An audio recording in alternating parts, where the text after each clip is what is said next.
नमस्कार, मैं हरजन टुटू। अभी हम मौजूद है मांडू विधानसभा प्रत्याशी तिवारी महतो जी से। इंडिया गठबंधन के तहत ये चुनाव लड़ रहे हैं। आप चुनावी मैदान में कैंपेन रणनीति आ चुके हैं, क्या कुछ रणनीति तैयार करके आए हुए हैं?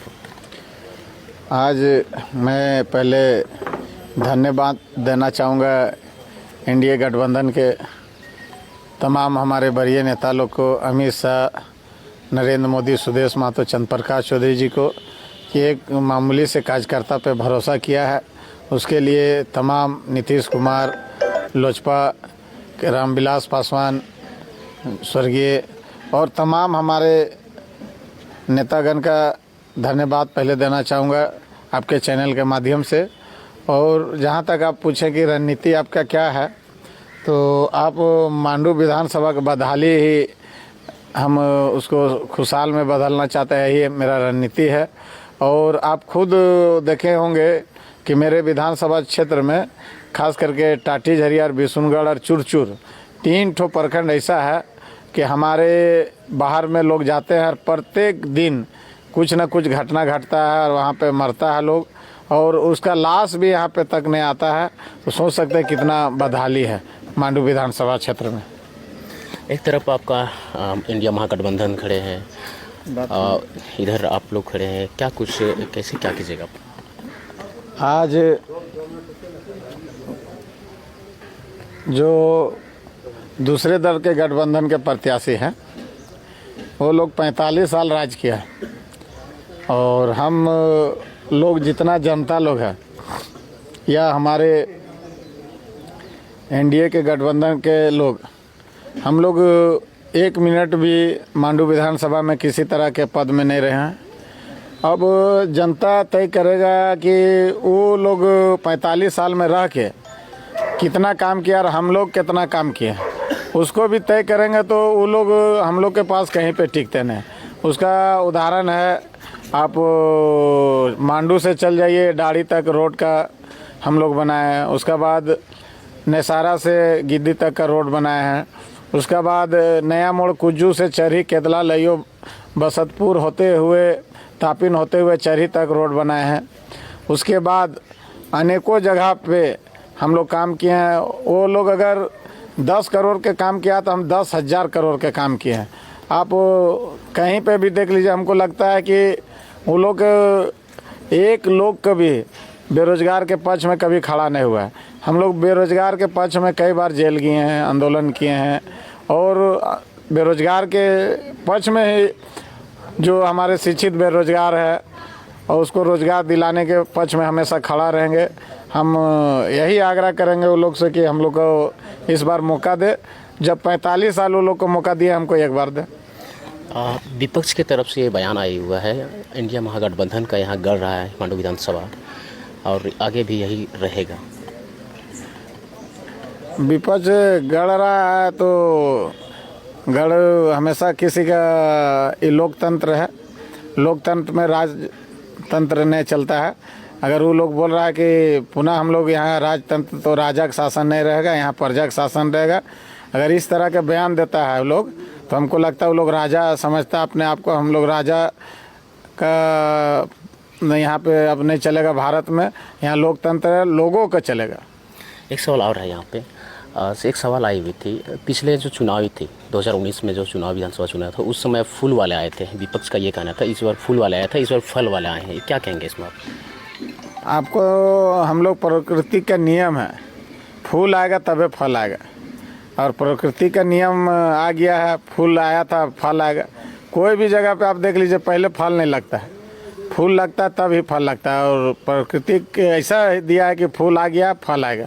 लोकसभा में फूल आया था, फल इस बार आएगा। क्या लगता है इस बार का चुनावी मुद्दा में क्या कुछ इसमें फूल खिलेगा? बोले तो फूल और फल दोनों रहेगा। फूल और फल देखिएगा कि हमेशा रहता है, लेकिन पिछले चुनाव में आपका ज़्यादा कुछ का अंतर था नहीं। इस बार का चुनाव क्या कुछ से कितने तक बढ़ सकती है पहले से? देखिए, पिछले बार के चुनाव में हम लोग जीते हुए थे। ये लोग तीनों लोग मिल चुका था और हमको हराने का काम किया था। और वहाँ पे गिनती में भी कुछ घोटाला हुआ था आखिरी समय में।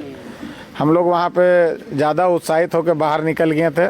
हम लोग बाहर निकले, उसके बाद लोग बोला कि हार गया है, तो इसलिए हम लोग गिनती, फिर भी हम लोग किसी पर आरोप नहीं लगा रहे। अब जनता की पारी, अगर पुराना बात को हम लोग भूल जाना चाहते हैं, अब नया शुरुआत करना है, नया ताजगी के साथ मांडू विधानसभा काम करेगा। मांडू विधानसभा क्षेत्र में ऐसे कई गांव हैं जहां पे अभी तक न सड़क बनी है, न पीने के लिए पानी का सुविधा दिया गया है, क्या कहेंगे इसमें?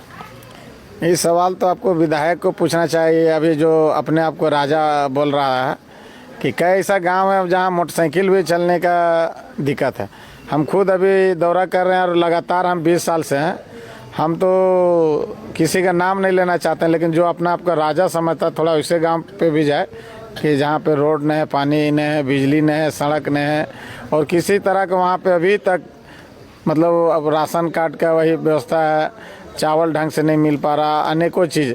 आप जाके राजा साहब से पूछिए कि 45 साल राजा आप थे, तो आपका क्षेत्र के प्रजा बहुत दिक्कत में है, थोड़ा रोड, पानी, बिजली, उसको भी ध्यान दीजिए।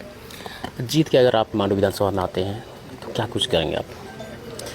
अभी थोड़ा देर पहले ही बोले हैं, हमारे क्षेत्र से लगभग 40,000 लोग बाहर में काम करते हैं।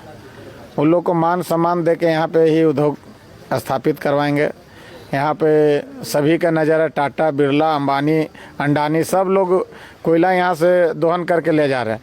लेकिन हम लोग आग्रह करेंगे कि आप लोग दोहन करके जो बाहर में ले जा रहे हैं, यहीं पे कारखाना लगाइए और यहीं के लोग को रोजगार दिए। कोयला जो आप उठा के ले जा रहे हैं, तो यहाँ प्लांट भी लगाइए, वैसा पावर प्लांट लगाइए, लोहा प्लांट लगाइए, और भी चीज़ लगाइए। और हम लोग विकास के काम करते, विरोधी काम करते नहीं। चाहे जितने भी उद्योगपति, उनका हम स्वागत करेंगे। मेरा मांडू विधानसभा के विष्णुगढ़ और टाटी झरिया में उद्योग लगाइए और लोगों को रोजगार दिलाइए। 40,000 जो बाहर काम कर रहे हैं, उन लोग को यहीं पर रोजगार दिलाइए। वर्तमान जो सरकार है वो पिछले अपना चुनावी मुद्दे में एक रखा था, 2,000 रुपये चूल्हा खर्च के नाम पे, 50,000 रुपया आधार कार्ड पे लोन देंगे, क्या? आप खुद, हमको लगता है कि सबसे ज़्यादा पिछले सरकार में आदिवासी लोग ही ठगा महसूस कर रहा है। आप कहीं पे भी देख लीजिए, ना किसी तरह के योजना से कुछ नहीं होता है जब तक लोग को रोज़गार नहीं दे। अभी हम सुबह ही न्यूज़ में देख रहे थे कि गुजरात में लोगों का जो स्तर है बहुत ऊंचा स्तर है, लेकिन झारखंड में सब कुछ रहने के बावजूद भी आदिवासी सरकार लगातार, हमको लगता है एक टर्म छोड़ के लगातार आदिवासी का मुख्यमंत्री रहा है, आदिवासी लोग ही नेतृत्व किया है। लेकिन आदिवासी लोग का दुर्दशा इतना खराब है कि कह नहीं सकते। हम गांव जाते हैं, अभी भी लोग, महिला लोग, आदिवासी महिला लोग बालू ढोता है, कोयला ढोता है माथा में। वो लोग रोजगार के किसी तरह के साधन है। अगर रोजगार मिल जाएगा तो हमारे माता बहन लोग दूसरा जगह नहीं जाएगा। अभी हमारे हेमंत बिस्व शर्मा देखे होंगे कि बयान दिया है कि आपका 3 जिला ऐसा हो गया कि पूरा मतलब चेंज हो गया है। मतलब झारखंड को मतलब वो बांग्लादेश जैसा मतलब हो गया है। हम नहीं चाहते हैं कि झारखंड बांग्लादेश बने। झारखंड को ही रहने दे।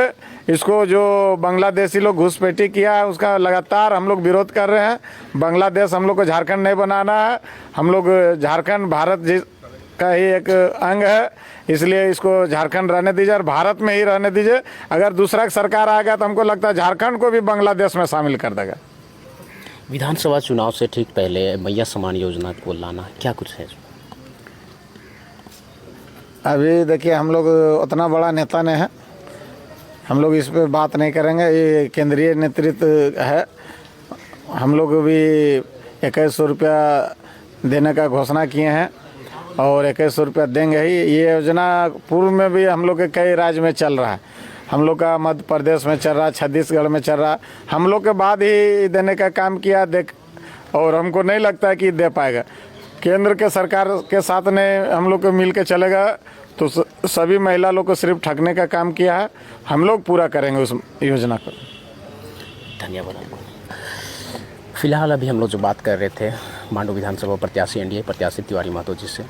कैमरा पर्सन के साथ मैं हरिंद्र जिला न्यूज़ 4 हजारीबाग।